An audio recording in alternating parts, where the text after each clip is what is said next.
د اسد 40مه په افغانستان کې د امریکایي اشغال د پای او د افغان ملت د خپلواکۍ اخیستلو ورځ. د کونړ امنیتي مسؤلین وایي د همدې تاریخي ورځې د ښې لمانځنې په موخه یې کلک امنیتي تدابیر نیولي او ډاډ ورکوي چې په ازادۍ مین ولسونه دې دغه ورځ په ډاډه زړه ولمانځي. د دغې ورځې لپاره موږ سل په سله امنیتي تدابیر برابر دي. انشاءالله داسې یو مشکل او ستونزه به نه پیښیږي یا نه داسې اندېښنه شته چې هغه یا د نظام ته د تشویش سبب سي یا ولس ته د تشویش سبب سي. نو انشاءالله دغه امنیتي تدابیر موږ په لوړه کچه باندې نیولي دي تر څو دغه مراسم په خیر باندې خلاص شي.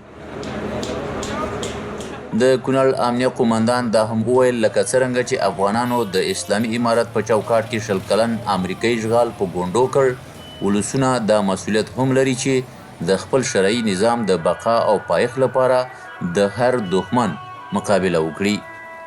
لکه څنګه چې د افغانستان ولس د هر اشغالګر په مقابل کې په ډیره میړانه په ډیر شجاعت مقابله کړې ده.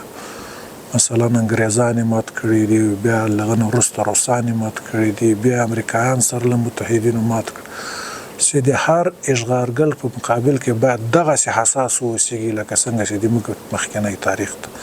که دغه حساسیت د افغانانو موجود وي د هر اشغالګر په مقابل کې انشاءالله افغانستان ته به څوک په بده سترګه ونه ګوري، د ملت ته په بده سترګه ونه ګوري، د خاورې ته په بده سترګه ونه ګوري. دغسې حساسیت چې لکه چې د هغه تیرو چې دلته شکست خوړلی د افغانانو سره درلود، په آینده کې هم افغانان باید دغسې حساسیت ورسره ولري او همدغومره قربانۍ ته باید آماده وي لکه څنګه چې د نورو مقابل کې قربانۍ ورکړه. بل پلو د کونړ مرستیال والي وایي د امریکایي اشغال په مقابل کې د اسلامي امارت د ځواکونو سرښندنې د دې لپاره وي چې په افغانستان کې اسلامي نظام حاکم شي او ولس یوې پایداره سولې خپلواکۍ ته ورسیږي. اسلامي نظام حاکم دی، په ټولو ولسوالیو کې محاکم فعال دي او اسلامي پریکړې کیږي او اسلامي فیصلې تطبیقیږي. دغه زموږ هدف و.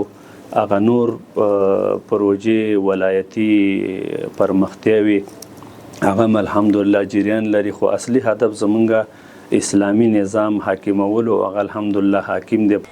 د یادولو ده په دې ولایت کې د اطلاعات و کلتور ریاست سره په همغږۍ د ازادۍ د ورځې د غوره لمانځنې لپاره په مرکز اسداباد او ولسوالیو کې د غونډو جوړېدو او نورې بېلابېلې تابیاوې هم روانې دي.